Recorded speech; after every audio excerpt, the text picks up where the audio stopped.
네, 안녕하세요. 네. 어떻게 지금 술 한 잔씩 하고 계신가요? 네, 저도 대전에서 지금 강의 마치고 집에 잘 들어와서 식사하고 나머지 3, 4교시 같이 좀 살펴보려고 지금 녹화를 하고 있고요. 저도 그랬던 것 같아요. 정말 4교시까지 본다는 게 쉽지가 않잖아요. 네, 4교시까지 시험 보고 정말 막 후련한 마음으로 네, 가족들이랑 같이 술 한 잔 했었던 기억이 납니다. 오늘은 그러셔도 되는 날이고요. 제가 이렇게 총평을 하고 있지만 총평을 하다 보면 아무래도 아쉬운 부분을 얘기를 많이 하잖아요.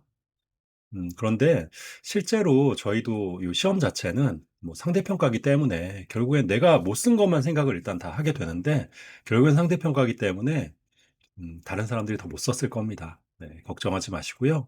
내가 간절하게 썼으면 그만큼 또, 네, 채점관이 또 알아봐 주기도 하니까 너무 신경 쓰지 마시고 합격자 발표 나올 때까지 편하게 보내셨으면 어떨까 좀 싶습니다. 네. 제가 뭐 여기 지금 내용 얘기 드리는 게 다소 부족한 부분을 얘기하더라도 그거는 뭐 여러 사람들한테 다 해당이 되는 내용들이니까요. 네, 합격자든 불합격자든 너무 개의치 마시고 다음에 나오면 혹은 아니면 다음에 준비하면 이런 부분들 내가 좀 더 잘 써야지라는 부분으로 생각해 주시면 좋을 것 같아요. 특히나 이런 문제 선택하는 부분, 이런 부분 중요하니까요. 그런 부분으로 들어봐 주시면 좋겠습니다. 3교시는 일단은 3교시도 저는 평이하다고 좀 생각이 됐어요. 왜 그러냐면 여기 뭐 NTF, SF 요거 같은 경우에는 지금 저희가 19주차 때 이제 풀어보셨지만 기존의 망분리 개선 배경으로 국가망 보안 체계가 나온 거잖아요. 그래서 개념 및 적용 절차 그리고 차별화하기 위한 3단락까지 사실은 이 문제를 만들어서 제가 출제를 했었기 때문에 오늘 나온 게 이제 요 부분이라고 하면 거기에 플러스 알파로 이 망분리 환경에서의 정보보호 관리 방안을 4단락의 의견으로 좀 적어 주셨으면 고득점 나오지 않을까 기대를 좀 해봅니다. 네. 그래서 첫째, 뭐 자율보안 체계로의 전환을 준비하고 보안 운영 패러다임 전환 필요. 네, 요 뒤에 부분이거든요. 그래서 저희가 이제 19주 차니까 거의 마지막에 시험 본 거잖아요. 그래서 기억도 또 새록새록 남아 있을 문제이기 때문에 요 문제는 잘 보지 않았을까라는 기대를 좀 해보고요. 트랜잭션 격리 수준 이런 문제들은 사실 정말 기본이죠. 네. 뭐 사실 저는 병행 제어가 나올 거라고 생각을 했었는데 트랜잭션 격리 수준이 나오더라도 이상하지 않죠. 왜 이제 기본 토픽이기 때문에. 그래서 요것 같은 경우 뒤에서 설명을 좀 드리겠습니다만, 네, 뭐 기본 핵심 과대도 배우는 이런 토픽이니까 요 순서에 맞춰서 잘 적으셨으면 대응하는 데 어렵지 않았을까 좀 생각이 되고요. 혼잡제요. 네. 아유, 남은의 거의 뭐 전략 토픽인 거죠. 네. 기본 핵심 바태도 강조하고, 그리고 심화에서도 여러 번 요 내용들을 지금 설명을 하는 내용들이기 때문에, 요거는 저희 프로토콜 설계하는 것도, 프로토콜의 이제 설계 3요소, 프로토콜의 3요소 이것도 주간 모의고사 때 나왔잖아요. 그래서 그거 기반으로 조금 쓰셨으면, 네, 전혀 얘도 문제가 없는, 네, 그런 토픽이지 않았을까라는, 문제이지 않았을까라는 생각이 좀 듭니다. 그래서 결론적으로는 트랜잭션 격리 수준, 혼잡 제어, N2SF 요거는 우리 반 분들은 잘 썼을 것 같다. 네. 라는 내용을 좀 말씀 좀 드리고 싶고요. 자, 그럼 이제 나머지 한 문제가 좀 문제인데요. 나머지 문제들에서 15점 이상을 받는다고 하면 결국엔 우리가 여기서 합격 점수를 만들려면 여기서 최대한 14점을 만드는 게 굉장히 중요합니다. 그럼 어떤 걸 내가 14점으로 만들까? 네, 요런 부분인데요. 네, 제가 여기 지금 너무 급하게 쓰다 보니까 이런 오타들이 좀 있습니다. 이해해 주시고요. 저는 이 세 가지를 저한테 많이 물어본다고 하면 저는 요 다중지역 동시 가동 방식 요거 있잖아요. 재해복구 시스템. 요걸 좀 적었지 않았을까 하는 생각이 돼요. 왜 그러냐면 충분히 유출을 하더라도 제목에 비슷하게 맞춰서 쓸 수 있는 여지가 좀 있거든요. 네. 그래서 요게 좀 괜찮지 않을까 좀 생각이 되고요. 방어 입장에서 보면. 그럼에도 불구하고 그 이유는 제가 요런 부분이라고 생각하시면 될 것 같습니다. 네, 스케줄링 기법 같은 경우에 앞에 건 좀 평이했어요. 제 쇼티스 잡 퍼스트나 SRT 같은 경우에는 사실 뭐 기존에 문제가 출제되기도 했고 기본 핵심반 때도 보는 토픽들이고 뭐 특별할 게 없죠. 근데 이 SSTF나 SLTF 요런 애들은 사실은 그동안에 이거를 인지하고 또 풀어보셨던 분들이 굉장히 소수일 겁니다. 네, 거의 없다고 봐주셔도 뭐 무방할 것 같고요. 그럼에도 불구하고 이 스케줄링 기법을 보려면 얘 같은 경우에는 어느 정도로 설명이 좀 돼야 되냐면 얘를 이 두 개를 물어봤으니까 3단락에 네, 3단락이라고 하면 거기에 SSTF와 SLTF 이렇게 해서 가의 SSTF, 나의 SLTF 요 정도는 써줘야 되거든요. 그럼 한 단락을 쓴다는 얘기는 이거에 대한 개념과 그리고 동작 방식, 특징 뭐 이런 애들 다 적어줘야 되기 때문에 이걸 소설로 뭐 적어서 쓰는다라고 하시면 뭐 일단은 인정은 하는데요. 소설가로서 인정은 하지만 실제 점수가 나올지는 굉장히 이런 것들은 네, 좀 어려운 부분들이 좀 있기 때문에 요거는 사실은 제하는 게 좋지 않았을까라는 생각이 좀 들고 그럼에도 불구하고 나는 이거를 그래도 맞춰서 좀 잘 쓴 것 같아. 여기 해설도 있으니까요. 쓴 것 같아라고 하시면 잘 접근하신 거죠. 네.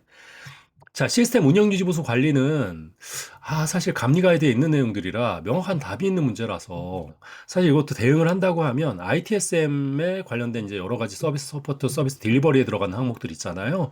그걸 가지고 만약에 그냥 방어를 했다라고 하면 방어 정도는 가능할 것 같아요. 14점 한 3, 뭐 적으면 14점, 그리고 좀 많으면 15점 정도까지도 이제 방어를 할 수 있는 여지가 좀 있었을 것 같고요. 그럼에도 불구하고 지금 이거는 어떻게 보면 결과론적인 얘기로 저희가 지금 얘기하고 있는 거잖아요. 시험장에서 이걸 딱 대응했을 때는 거의, 모르셨던 분들은 멘붕인 상태가 오셨을 거기 때문에 요것도 제외를 하는 게 좋았을 것 같다.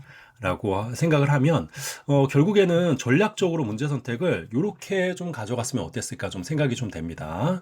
그러니까 요 1, 2, 3, 4번, 우리가 전략적으로 가져가는 1, 2, 3번, 네. 그 중에서 내가 잘 쓸 수 있는 문제 1번 배치시키고요. 저 같으면은 저희 반 19주차에 나왔던 요거 기반으로 해가지고 4단락까지 적을 수 있는 N2SF를 제일 먼저 적었을 것 같아요. 요거를. 네.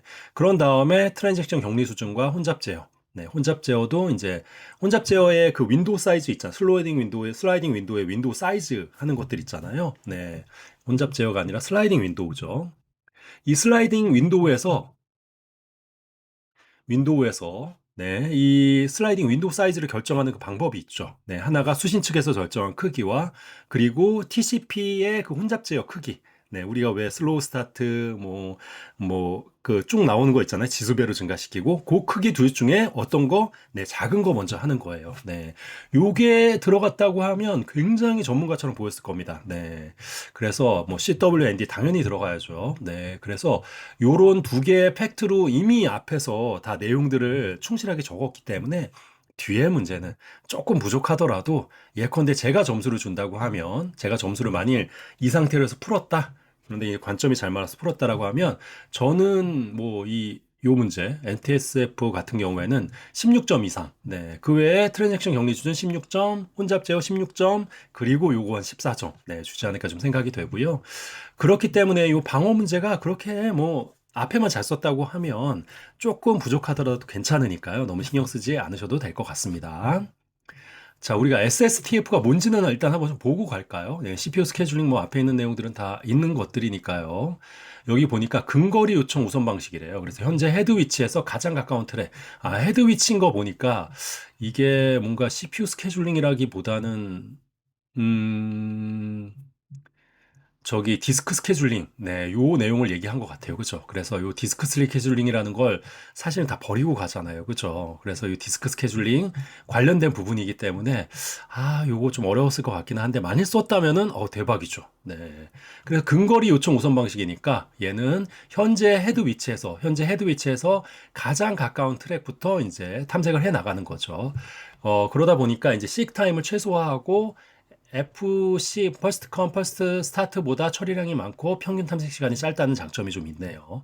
이건 디스크 우리 그 하드 디스크 들어가는 거 있잖아요. 그거 얘기하는 겁니다. 그게 이제 헤드라고 하는 게 이 트랙이라는 걸 이렇게 돌려서 디스크 판 같은 게 있거든요. 그걸 돌려가지고 이제 찾게 되는 거거든요. 그때의 기법을 얘기하는 거고 SLTF가 뭔가 이거를 개선한 방법이지 않을까 좀 생각이 돼요. 네, 그래서 왔습니다. 디스크 스케줄링 기법의 하나로 요청된 인아이오 그러니까 인풋 아웃풋 작업들 중에서 디스크 회전 지연이 가장 짧은 네, 요 회전을 이렇게 해가면서 탐색을 하는 거거든요, 디스크가. 그래서 디스크가 왱 돌아가는 소리가 다 이런 회전판들이 돌아가는 소리인데, 요게 회전 지연이 가장 짧은 것부터 먼저 처리하는 방식이라고 얘기를 합니다. 네.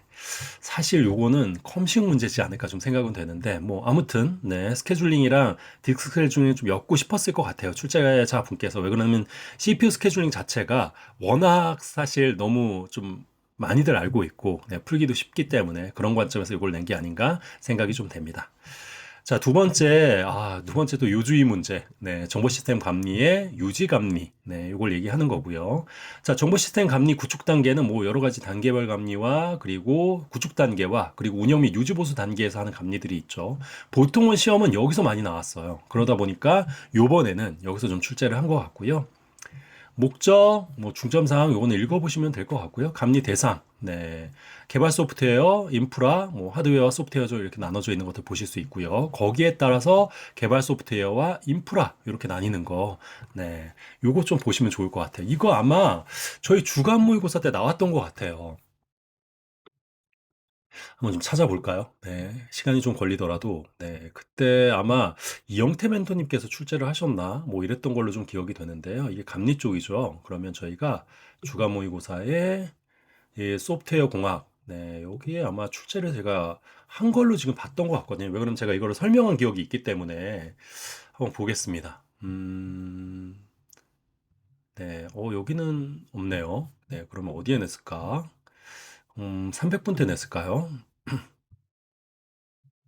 SLA, XLA. 네, 이것도 뭐 오늘 SLA도 나왔고, 그쵸? 아, 요거, 네. 잘 쓰셨죠? 4교시 거의 문제.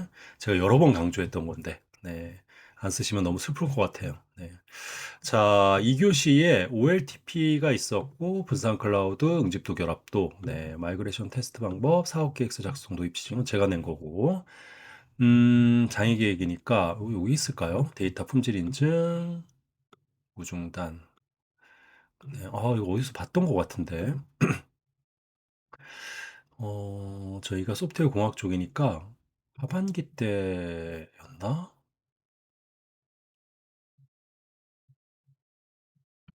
한번 좀 살펴보고 가겠습니다. 네.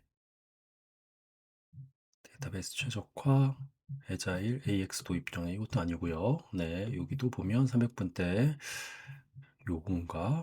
음, 여기도 없네요.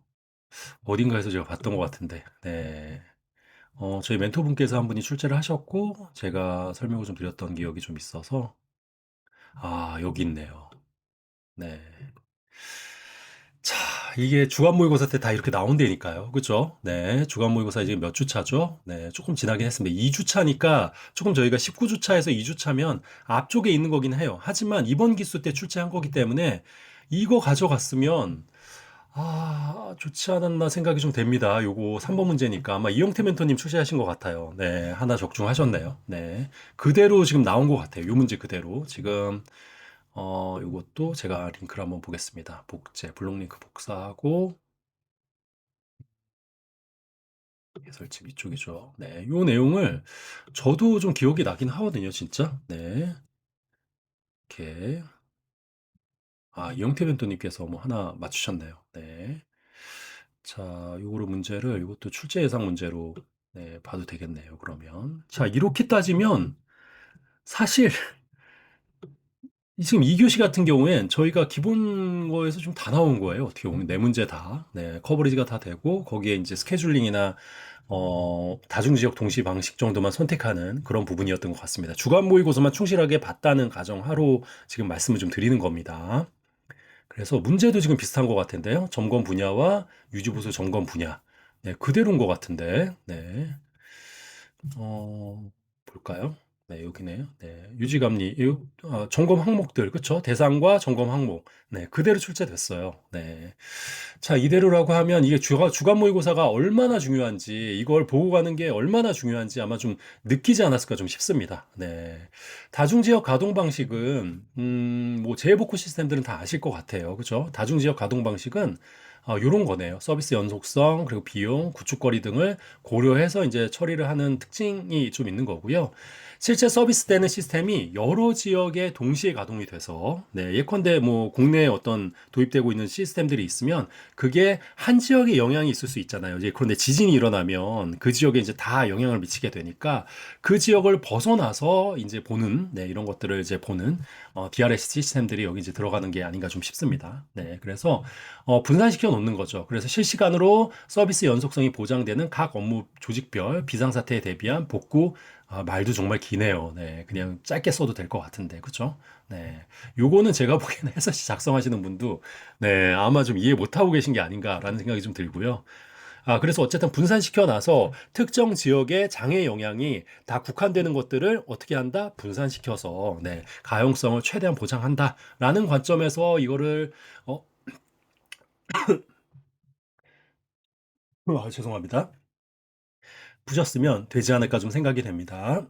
그래서 멀티, 리전 액트 이 세 가지를 좀 물어봤으니까 그런 것들은 뭐 멀티, 뭐 양쪽이겠죠. 그렇죠? 한 두 개 이상. 뭐 리전 액트란 얘기는 리전의 멀티 리전이라는 게 이 리전이라는 게 지역이거든요. 지역.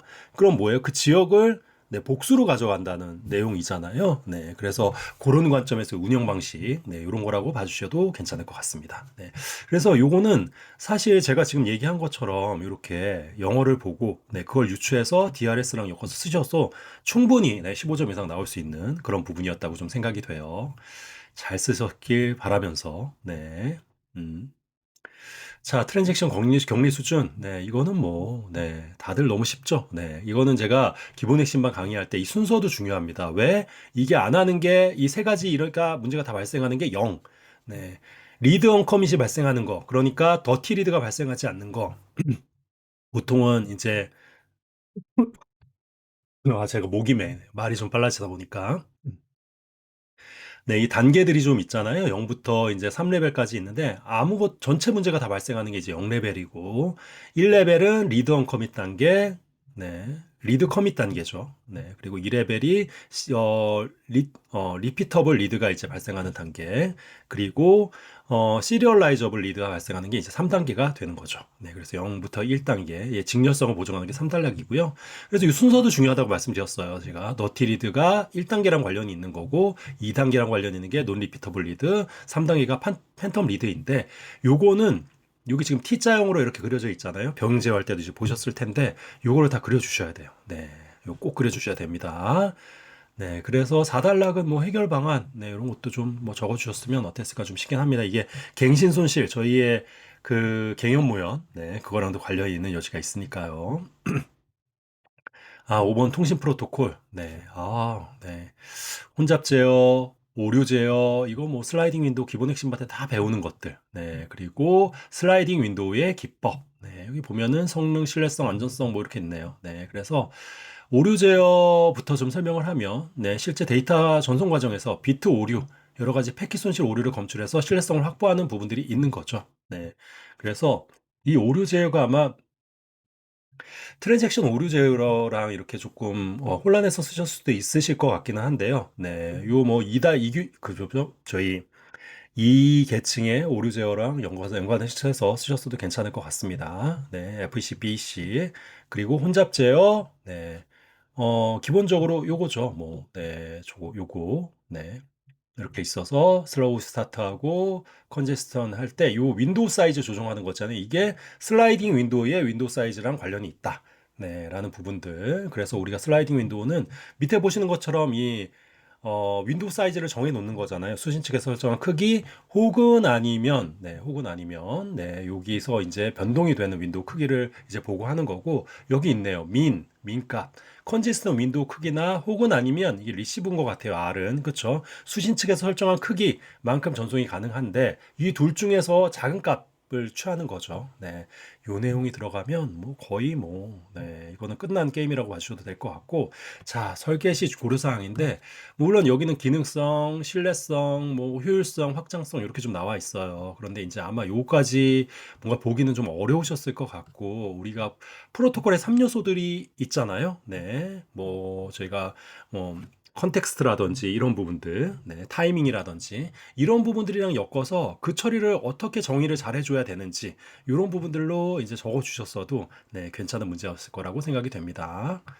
자, 국가망고와 보안 체계는 뭐 개념들은 다 알고 계실 것 같아요. 저희가 망분리를 완화하기 위해서 이 배경도 아까 그 심화반 주간 모의고사 때 나온 것처럼 충분하게 제가 설명을 한 내용들이 있으니까 그 기반으로 봐주시면 좋을 것 같고 사실 문제가 그때 제가 출제 문제 그냥 그대로 나온 것 같아요. 네, 지금 보니까 개념, 적용 절차, 고려 사항이잖아요. 네, 제가 냈었던 문제가 19주차인가요? 네. 3교시 요거였잖아요. 네, 보면은 개선 배경, 뭐 개념과 개선 배경 이거 적는 거니까. 그리고 적용 절차 그대로 나온 거잖아요. 그런 다음에 고려 사항인데 이 고려 사항을 망분리 환경에서 관리하는 방법 네 가지로 제가 압축을 해드렸기 때문에 요거 잘 기억하고 많이 써먹으셨다고 하면 대박 나오지 않을까 기대해 봅니다. 네, 아유, 가슴이 떨리네요. 네, 잘 쓰셔야 될 텐데. 이걸 답안지에 써야 되는데 말이죠. 그죠? 네. 왜 이렇게 생각이 안 날까요? 아무튼, 네, 그런 관점에서 좀 봐주시면 좋지 않을까 좀 생각이 되고요. 네, 기본적으로는 적용 절차는 이렇게 되는 거죠. 네, 준비하고 등급을 분류하는 거죠. 업무 정보와 정보 시스템의 CSO로 등급을 분류를 한 다음에 위험을 식별하고 보안 대책을 수립하고 평가하고 조정하는 단계. 요게 이제 기본적인 상세 설명이고요. 여기까지가 뭐예요? 팩트죠, 팩트. 네. 어디 사실은 어느 해설지에나 다 붙어 있는 거. 네. 그러면 결국엔 3단락에서 아마 점수가 갈릴 텐데 혹시 136회 때 기억하시는지 모르겠습니다. 저희 왜 LMM의 보안체약점 OSWSP 결국에 3단락에서 갈린 거거든요. 네. 요 3단락에 요 고려사항, 네. 요런 자율보안 체계로의 전환을 준비, 보안 운영 패러다임의 전환이 필요, 조직 규모와 예산을 고려해 내용이 필요하다. 네. 보안 역량 강화를 위한 직원 교육. 이 네 가지를 정말 거의 한 바닥을 한 페이지를 넘게 이렇게 적어 주셨으면 저 같으면 한 18점 드리고 싶습니다. 네. 자, 그 정도로 제 흥분되는 마음은 좀 가라앉히고요. 네. 자, 4교시도 가볼게요. 4교시 저 소프트웨어 대가산정 가이드 나올 줄 알았어요. 네.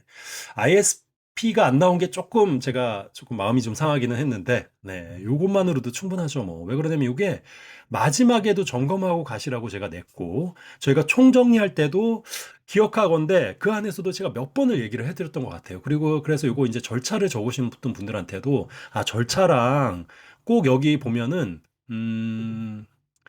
요, 뭐죠? 사업 유형. 네, 요거 꼭 적어주셔야 한다라고 말씀을 좀 드렸고, 저희 심화 모의고사 이거 보면 제가 그때, 요거 저희 나오지도 않았을 때 거의, 네, 출제를 했었던 기억들이 좀 있거든요. 네, 12주차였나? 아마 여기는 아니었을 것 같다. 초기였던 것 같아요. 자, 2주차에서 다른 모의고사에 나오기도 전에 제가 정리해가지고 아마 보여드렸던 게 좀 기억이 나는데, 이 전기수였을까요? 아니면 인공지능이었나? 알자인통? 네, 아무튼, 네, 있겠죠. 너무 시대를 앞서가는 것 같기도 하고요. 그죠? 네, 아닌가? 네, 여기 아마 저희 기숙사 플랫폼 여기 들어가면, 여기에는 아마 있을 거예요. 고급 수험서에는. 네. 여기 많이 안 나왔네요. 그러고 보니까. 그죠? 이런 거 AI 과제 성과 관리 낼 만한데. 엣지 AI 너무 앞서가는 것 같아. 이런 것들은. 벡터 DB 오늘 나왔잖아요. 그죠? 네. 소프트웨어 대가선정 가이드는 아마 나온 지 얼마 안 돼서 반영이 안 된 것 같고, 내년에 무조건 나옵니다. 네. 여기는 지금 보니까, 네. 온톨리지는 제가 보기에는 아직 채점자분들이 이 온톨리지를 이해하지 못하신 것 같아요. 네.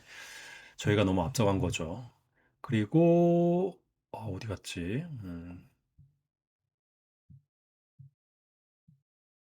제가 그냥 프리하게 하고 있습니다. 네, 그러니까 프리하게 들으시면 돼요. 맥주 한 잔 앞에 놓으시고, 네.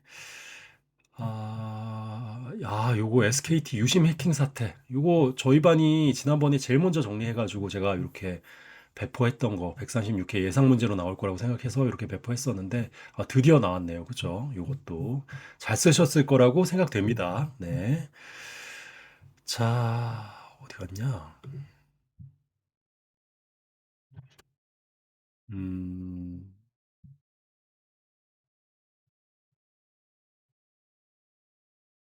네. 잘못 정리한 게 있어요. 네, 제가 여러 번 강조했기 때문에 제 마음을 다 알아주실 거라고 생각이 되고요. 네.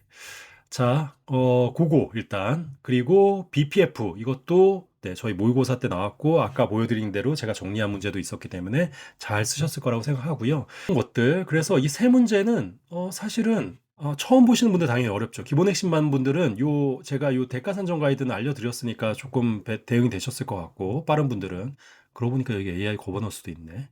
자, 요 BAPF 국민준비 문제이기 때문에 이거 준비 안 되면 사실 공부할 자세가 안 된 게 아닌가라는 생각이 좀 들고요. 네, 죄송합니다.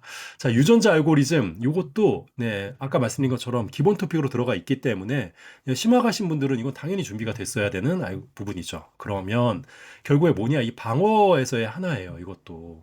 앞에 것들 제대로 배치하고요. 네, 저 같으면 대가산정 가이드 혹은 아니면 BPF 앞에다 배치하고 그 다음에 쭉 썼을 것 같아요. 네, 그래서 채점자들의 신뢰도를 좀 심어준 다음에 그 다음에 마지막 문제로 하나를 골라서 썼을 것 같습니다. 그러면 뭘 쓰는 게 좋을까인데요. 벡터 DB를 제가 찍기는 했습니다만, 네, 이거 나올 거라고 이제 말씀 좀 드렸죠. 벡터 DB 어디 갔죠? 네. 여기 벡터 데이터베이스 효율성 검색을 위한 벡터 데이터베이스를 제가 좀 강조를 했기 때문에 라고 좀 생각을 했는데 요거를 그냥 뛰어넘고 네, 문제를 좀 출제한 부분이 좀 있어서 그게 조금 대응하는데 여기까지 깊이가 준비가 되는데 좀 어렵지 않으셨을까라는 생각이 좀 들고요.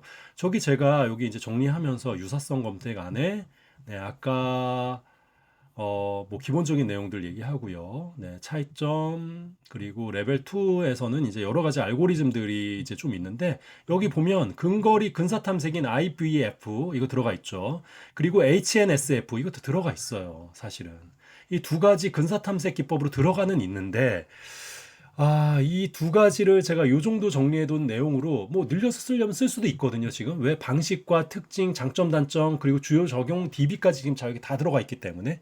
네, 문제는 없었을 것 같기는 한데, 요거를 과연 여기까지 정리해서 내가 준비를 했으면 네, 좋았을 텐데 쉽지가 않죠. 왜 그러냐면 이거 말고도 공부할 게 너무 많으니까. 이거만 나온다고 하면 준비하지. 네. 그런데 이거 말고도 할 게 많잖아요, 우리는.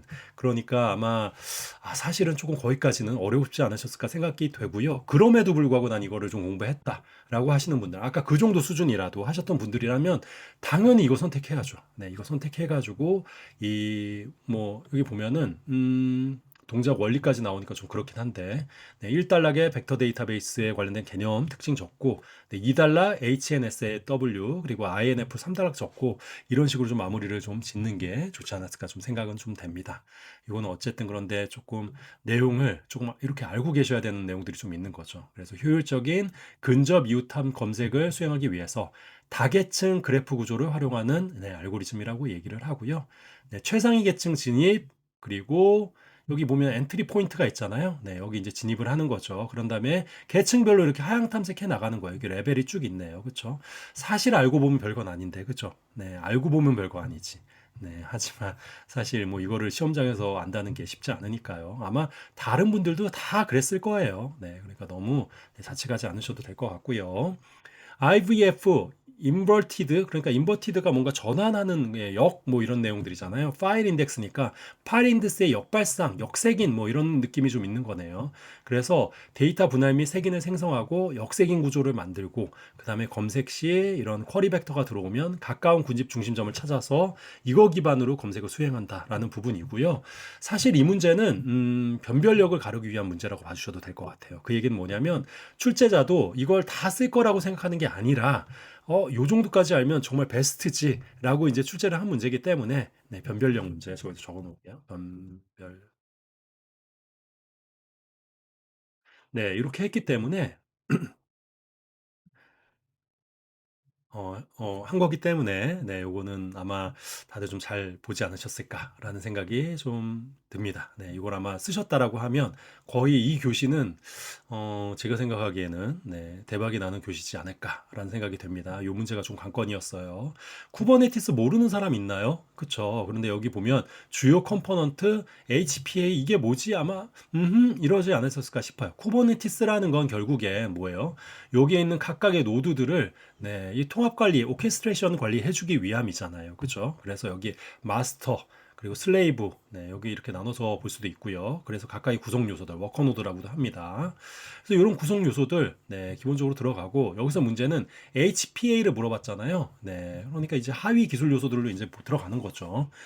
CPU 사용량, 메모리 사용량 또는 사용자 정의 매트릭을 기준으로 워크로드, 와 파트 수를 자동으로 늘리거나 줄이는 핵심 기술이네요, 여기에. 네, 그러니까 오케스트레이션 하기 위한 핵심 기술 정도가 되는 거네요. 그래서 여기 보면 호리전탈, 네, 뭐예요? 수평, 네, 팟이 이제 그 저희 도커가 띄워지는 그 단위잖아요.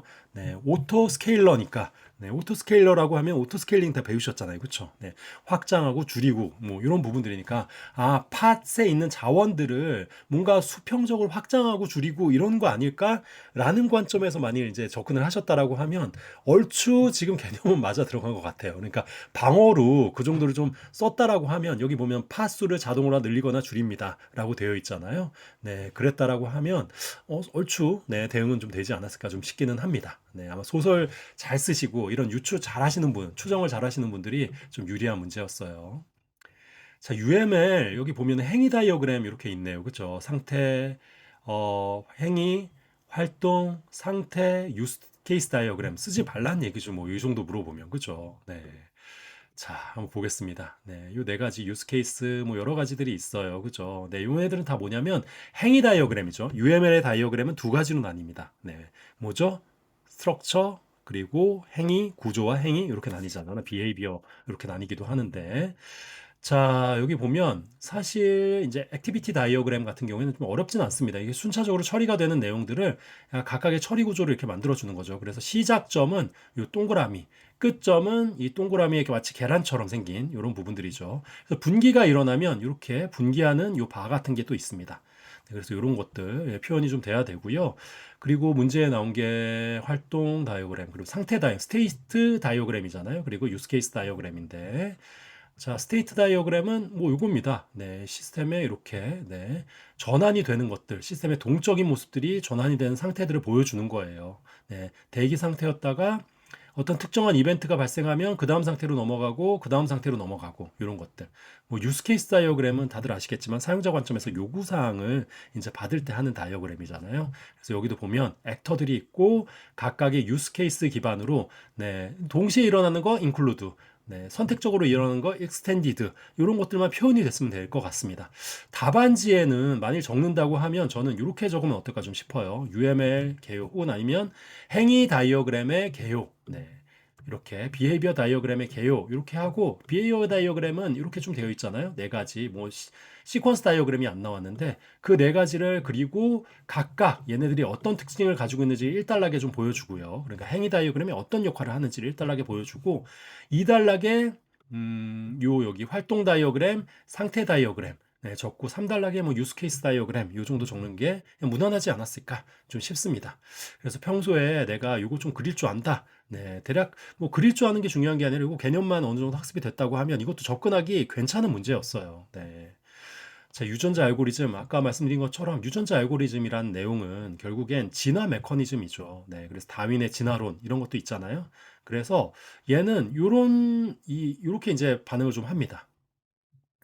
자, 개체군이 있으면 그 중에 선택을 하죠. 네, 그런 다음에 얘를 교차를 시켜요. 우리가 왜 다윈의 그 진화론 같은 거 보면 잎을 이렇게 접목을 시켜가지고 새로운 종자를 만들어내고 이러잖아요. 마찬가지입니다. 선택을 양쪽에 해와서 그거를 교배를 시키는 거예요. 네. 교배를 시킨 다음에 하나의 값을 변이 바꿔봅니다. 그런 다음에 실제 이게 우리의 문제를 해결하는지를 네, 확인을 한 다음에 해결을 안 했다면 또 선택하고 이 과정을 이제 반복하게 되는 거죠. 네. 그래서 이 문제도 사실 그렇게 어려운 문제는 좀 아니었죠. 개념과 절차 그리고 최적화 방법 여러 가지가 있으니까 그 안에서도 네. 그래서 이거 선택할 때 어떤 기법을 사용하는지, 그리고 교배를 할 때 2점 교배를 사용하는지, 3점 교배를 사용하는지, 이 변이를 할 때도 어떻게 이제 변화를 할 건지, 랜덤으로 선택할 건지, 뭐 이런 부분들에 따라서 네, 이제 변화가 되는 부분들 좀 있을 것 같고요. 이 선택할 때 룰렛 휠, 뭐 토너먼트 이런 애들 다 알고 계시죠? 네, 이런 것들, 네, 교차할 때도 마찬가지고 이 기법들 있는 거 그런 것들 써주시면 어땠을까 좀 싶습니다. 자, 드디어 나왔네요. 네. 아, 2025년 개정판 기준으로 한다. 아, 요거는 제가 못 봤는데, 그죠? 아, 그러면 이거는 8월 달에 나온 그 개정판을 일단 좀 봤다는 얘기네요. 그죠? 그러면 이것도 제가 눈치 빠르신 분들은 제가 이렇게 여기 올려드린 게 있잖아요. 네, 여기 밑에. 어디 갔니? 대가산정 가이드 2055년 8월 달 해서 세 가지가 변경이 다 되었습니다. 그쵸? 여기서 인공지능 도입 대가산정 부분. 네, 요 부분 이제 얘기를 하는 것 같고요. 요거 한번 열어서 좀 볼게요. 자, 여기 보면 주요 개정사항 요 내용들, 네, 인공지능 도입 사업 대가 산정 체제 산정. 네, 그래서 그럼 이 세 가지가 바뀌었는데 뭐가 바뀌었을까? 네, 인공지능 쪽 보면 네, 도입 대가 산정 체계를 개선했어요. 네, 그래서 여기 보면은 세 가지 요소로 총 이용료, 커스터마이징 작업 비용, 구축 개발 비용 이거는 기존에도 얘기했었던 거니까 그죠? 그리고 AI 도입 사업 유형은 단순 AI 서비스 도입형, 커스터마이징, 시스템 통합형. 네, 이건 뭐 다 얘기했었던 부분이죠. 그래서 시스템 통합형은 뭐 FP 방식을 사용한다. 요거는 기존의 2024년도랑 달라지지 않은 것 같고요. 도입 절차, 사전 준비, 이용료 계산, 커스터마이징 작업 비용 계산, 구축, 그리고 AI 도입비 산정. 네, 여기까지도. 네. 자, 바뀐 건 이겁니다. 네. 전문 작업비 명칭을 커스터마이징 작업 비용으로 변경하고, 네, 유형별 작업 항목을 구체적으로 명시했다. 네, 요 부분이거든요. 요 부분. 네, 그러면 문제를 다시 한번 보겠습니다. 여기서 문제에서는 뭐 저희 변경된 부분까지 세부화적으로 물어본 게 아니기 때문에 그 요 대상이랑 절차만 잘 적으셨으면 되는 거예요. 네, 그리고 이거를 도입해서 계산할 때 고려해야 되는 사항 정도만 여기 이렇게 적어 주셨으면 네, 뭐 완벽하죠. 네. 자, 네, 컴싱 부분은 네, 시간 관계상 이제 좀 생략을 하고요. 컴싱 보신 분들은 여기 있는 거 참고를 좀 해주시면 좋을 것 같습니다. 자, 제가 이제 총평을 좀 해보도록 하겠습니다. 네, 한참 올라가는 것 같아서 여기서 쇼컷으로 가야겠네요. 자, 전반적으로 어려우셨죠? 네, 당연히 어려우셨을 텐데 문제만 보면 좀 평이한 회차였어요. 네, 왜 그러냐면 지금 주간 모의고사에서도 대략 제가 생각하기에는 뭐 5, 6에 한 60% 이상 나온 것 같거든요. 제가 보기에. 네. 많게 보면 연관돼서 70%까지 나온 것 같아요. 예상했던 문제들이 나왔습니다. 기본 토픽과 예상 문제에서 좀 나왔고요. 특히 2교시가 좀 그랬고 2, 3, 4교시가. 자, 그런 부분들. 그리고 그럼에도 불구하고 예상은 예상이죠. 아무리 문제를 알려줘도 그거를 답안지에 적는 건 또 다른 부분이에요. 인출하는 건 또 다른 부분이죠. 많은 분들이 이런 말씀 하세요. 어떤 얘기를 하시냐면, 아는 것도 잘 못 쓰겠어요. 네. 나 이거 다 아는 거였는데, 심지어는 셀테까지 한 건데, 그래도 못 쓰겠어요. 이렇게 얘기하시는 분들 계시잖아요. 그렇기 때문에 우리는 인출하는 게 너무 중요해요. 이 쓰는 문제이기 때문에 어떤 문제가 나오는지는 알겠지만, 네. 이거를 눈으로 보고 훑어서 지나간다든지, 이렇게 되면 결국엔 그게 아직은 내 지식으로 내재화되어 있지 않기 때문에 나오기가 굉장히 어렵다는 거죠. 네. 그래서 그런 어려움들이 있기 때문에 결국에는 제가 뭐 이거 저희가 찍어 드린 거잖아요. 이거 뭐 저희 공부했던 거였잖아요. 이렇게 뭐 말씀은 좀 드리지만 결국에 당락은 뭐다? 내가 문제의 그런 부분을 얼마나 잘 녹여내고 표현했느냐. 네, 이런 부분이 관건일 것 같습니다. 네. 평소에 그런 연습을 많이 하셨다면 제가 알려드린 대로 문제를 많이 보면서 그거를 도출하고 목차를 잡고 도출하는 연습을 많이 하셨다면 한결 좀 수월하셨을 것 같고요. 왜냐하면 문제 자체가 그렇게 어렵지 않았기 때문에. 그리고 그래서 네 어쨌든 앞으로도 우리가 이제 대응 측면에서 얘기하면 인출하는 연습을 정말 많이 하셔야 된다라는 말씀을 좀 드리고 싶고요.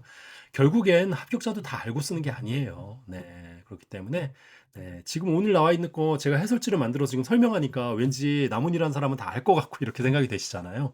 저도 해설지를 가지고 이렇게 설명을 하니까 이렇게 설명을 하는 거지. 시험장에 많이 가 있다라고 하면 이거에 한 5, 60%를 가지고 썼을 겁니다. 물론. 네. 그래서 결국엔 내가 아는 지식, 이거는 합격자도 5, 60% 정도로 가지고 쓰는 거예요. 네, 그렇기 때문에 얼마나 자신 있게 내가 알고 있는 지식을 녹여냈는지, 네, 그런 것들이 관건일 거라고 좀 생각이 됩니다.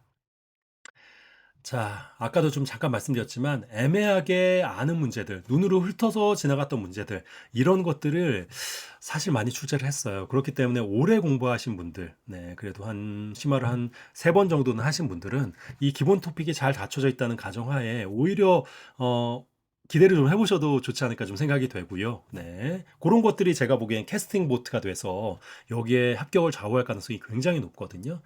네, 그렇기 때문에 요런 부분을 가지고 내가 복기도 한번 해보시고 좀 살펴보시면 좋을 것 같습니다. 네. 앞으로도 보면 우리가 기본 토픽이라고 얘기하는 토픽들이 있어요. 그런 토픽들은 내가 눈으로만 보지 말고 내가 한번 인출해보고 해당 토픽들을 써보고 이거는 눈으로만 보면 다 아는 것 같거든요. 그래서 그런 연습들을 지속적으로 해 나가는 게 중요하다는 말씀 좀 드리고 싶고요. 자, 부족한 부분만 생각을 하면 네, 자꾸 못 쓴 것만 생각이 납니다. 저 합격할 때도 그랬어요. 저는 합격할 줄 몰랐거든요. 네. 갱년 모연을 문제점 있잖아요. 병행적 문제점 네 가지를 세 가지를 그러니까 네 가지잖아요. 갱년 모연. 근데 세 가지를 쓰라고 한 거예요. 근데 제가 네 가지를 적었거든요. 네.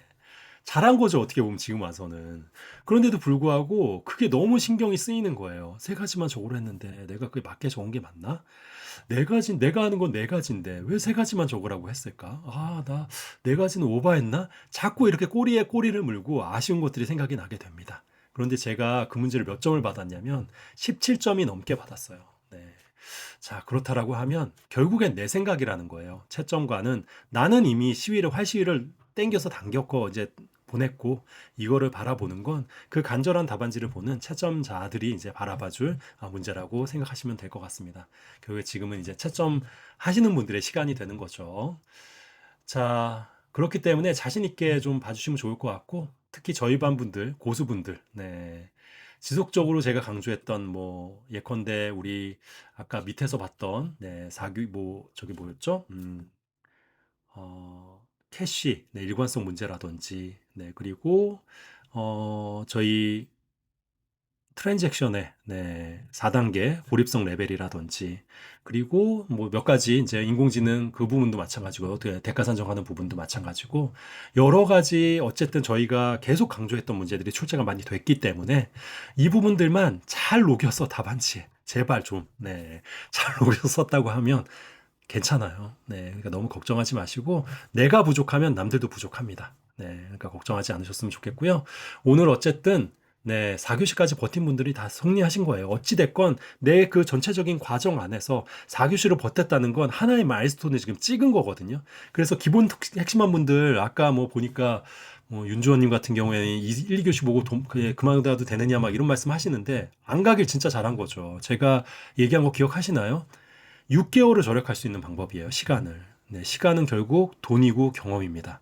네, 나중에 이 경험은 돈을 주고 사려고 하더라도 살 수가 없어요. 그거를 6개월 당겨서 하신 거니까. 내년 1월에 경험하실 걸 오늘 당겨서 하신 거니까 오늘까지 이제 4교시까지 보신 건 네, 대단히 큰 경험이 되는 거죠. 네. 자, 올해 2025년도 숨가쁘게 달려온 것 같습니다. 진짜 희노애락이 있었죠. 네, 그 과정에서 참 저희 멘토들도 참, 네, 여러 가지로 좀 힘든 상황들이 좀 있었고요. 네, 가슴이 좀 먹먹해지기도 하는데, 네, 합격자 나왔을 때도 그랬고, 안 나왔을 때, 네, 5월 시험이 조금 더 힘들었었던 것 같고요. 네, 그래도 저희가 그걸 다 극복하고 또 잘 준비한 대로 오늘도 출제가 많이 되었잖아요. 그렇기 때문에, 다음 시험에, 요번 시험에, 네, 분명히 좋은 결과 있을 거라고 생각이 됩니다. 오늘은 두 다리 일단 쭉 뻗고, 네, 푹 쉬시면서 본인한테 일단 잘했다라고 얘기해 주시면 좋을 것 같아요. 네. 어찌됐건 내가 이 과정들을 버텨내고 끝까지 완주했다는 거는 반드시 네, 칭찬받아서 마땅한 부분이라고 생각이 됩니다. 오늘 하루 정말 고생 많이 하셨고요. 저나 뭐 최재현 멘토님 그리고 이영태 멘토님 모두 다 같이 시험 보는 마음으로 진짜 함께 했거든요. 네, 나중에 보면 고생하셨다는 얘기 뭐 저 말고 네, 최재현 멘토님이나 이영태 멘토님한테는 꼭 그 말씀 좀 해주시면 저희 멘토들도 힘나서 네, 조금 더 열심히 네, 이렇게 좀 지원할 수 있을 것 같습니다. 자, 고생 많이 하셨고 저도 이제 맥주 한잔 하러 가보려고 합니다. 네, 고생하셨습니다.